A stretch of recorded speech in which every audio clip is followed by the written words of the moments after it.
ఈ సమ్మర్‌లో ప్రతి ఒక్కరు ఎక్సర్సైజ్ అవసరమే మనకు. ఎందుకంటే ఇప్పుడు ఉండే ప్రతి మనిషి కూడా ఎక్సర్సైజ్ అనేది జీవితంలో నిత్యకృత్యం అయిపోయింది. సో, కాకపోతే ఈ సీజన్‌లో అంటే ఎండాకాలంలో మనం కొన్ని జాగ్రత్తలు తీసుకోవాలి.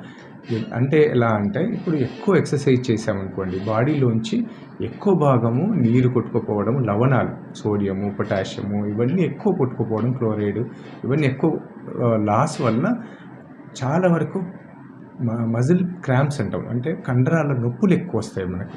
సో, వీటిని రీప్లేస్ చేయగలగాలి. లైక్ అంటే కోకోనట్ వాటర్‌తో కానీ, ఓఆర్ఎస్ దాంతో కానీ లేదా మజ్జిగతోటి రీప్లేస్ చేసుకోవచ్చు. కాకపోతే కొన్ని జాగ్రత్తలు తీసుకోవాలి. దీంట్లో ఎక్సర్సైజ్ కంపల్సరీగా ప్రతి ఒక్కరికి వ్యాయామం అనేది అవసరమే. ఎందుకంటే ఇప్పుడు ఉండే స్ట్రెస్ కావచ్చు లేదా మామూలుగానే మనిషి అంటేనే వాకింగ్ ఇవన్నీ చేయాల్సినటివి మామూలుగా మనం ప్రతి ఒక్కరు ఈవెన్ హార్ట్ ప్రాబ్లం ఉన్న వాళ్ళు కూడా కంపల్సరీగా 40 నిమిషాల నుంచి 1 గంట పాటు కంపల్సరీగా చేయాల్సిందే.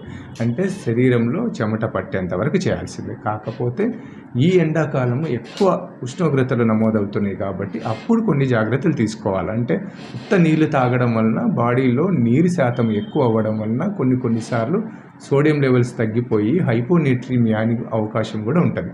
అది దాని లక్షణాలు ఏమి అంటే మొబ్బుగా అయిపోవడము, ఒక్కొక్కసారి ఫిట్స్ రావడం కూడా జరుగుతుంటాయి. కాబట్టి సోడియం అనేది చాలా ఇంపార్టెంట్. కాబట్టి ఎక్సర్సైజ్ చేసేటప్పుడు కూడా మనము జాగ్రత్తలు అవసరం. అంటే ఎక్కువ ఎక్సర్సైజ్ కాకుండా కొంతవరకు మరీ ఎండలో కాకుండా కొంతవరకు చల్లదనం ఉండేటట్టుగా మనం జాగ్రత్తలు తీసుకోవాల్సి వస్తుంది. లేదంటే గాన దాని ఎఫెక్ట్ అన్ని భాగాల మీద పడుతుంది. ఎక్కువసేపు ఎక్సర్సైజ్ కూడా చేయడానికి అవకాశం ఉండదు.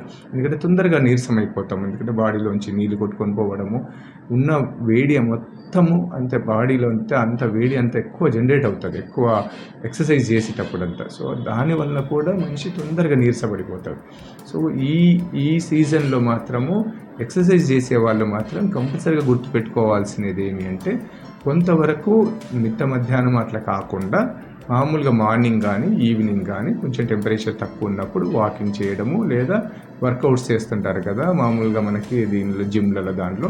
సో, వాళ్ళు కొన్ని ఈ జాగ్రత్తలు తీసుకోవాలి. తిండిలో కూడా కొన్ని మార్పులు చేసుకోవాల్సి వస్తుంది ఎక్సర్సైజ్ చేసేటప్పుడు. అంటే ఆయిలీ ఫుడ్ లేకుండా ఈజీ డైజెషన్ అయ్యేటివి అనమాట. కార్బోహైడ్రేట్స్ అట్లాంటివి కాకుండా కొంచెం ప్రోటీన్ డైట్ ఇవి. కాకపోతే ఎక్కువ భాగము ద్రవ పదార్థాలు లిక్విడ్స్ ఎక్కువ తీసుకోవాలి. అంటే కోకోనట్ వాటర్ లాంటివి కానీ ఇవి ఎక్కువ తీసుకుంటే బాడీలో నీరు శాతము నిల్వ ఉంటుంది కొంచెం. సో, ఈ జాగ్రత్తలు తీసుకొని మనం ఎక్సర్సైజ్ చేసుకోగలిగితే గాన ఎట్లాంటి ప్రాబ్లం ఉండదు. అలా కాకుండా కంటిన్యూస్గా ఎక్సర్సైజ్ అలా చేయడం అనేది ఇబ్బందికరమైన పరిస్థితే మనకి. ఎక్కువ భాగం ఇవన్నీ ప్రాబ్లమ్స్ ఎవరికి వస్తాయంటే కొంచెం పెద్దవాళ్ళలో, ముసలి వాళ్ళలో వస్తాయి.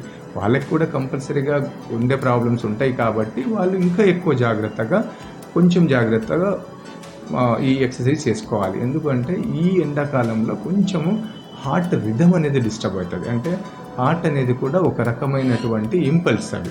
సో, మామూలుగా ఈ ఎండ వేడికి దీని మీద కొంచెం గుండె మీద భారం పడడం అంటే ఎక్కువ గుండె కొట్టుకోవడం వల్ల మనం వర్కౌట్ చేసేటప్పుడు ఆ టైంలో చాలామంది కొలాప్స్ అవుతారు. అంటే కింద పడిపోయి గుండెకు వేగం ఎక్కువ అయిపోతే దానివల్ల హార్ట్ ఆగిపోయే అవకాశాలు కూడా ఉంటాయి దాంట్లో. సో, దాన్ని అరిథ్మియాస్ అంటాం, కార్డియాక్ అరిథ్మియాస్. కామన్గా సమ్మర్లో ఎక్కువ వచ్చే అవకాశాలు ఉంటాయి. కాబట్టి దాని మీద భారం పడకుండా మనం ఎక్సర్సైజ్ చేసుకుంటూ ఉండాలి. అంటే మనకి కొంచెం లిమిట్ వరకు మన శరీరము కోఆపరేట్ చేస్తుంది. అంతకంటే ఎక్కువ చేసేటప్పుడు కొంచెం ఆగాలి, మళ్ళీ కొంచెం గ్యాప్ తీసుకోవడము, మళ్ళీ చేసుకోవడం ఇట్లా చేస్తే కానీ మనకి ఎట్లాంటి నష్టము ఉండదు.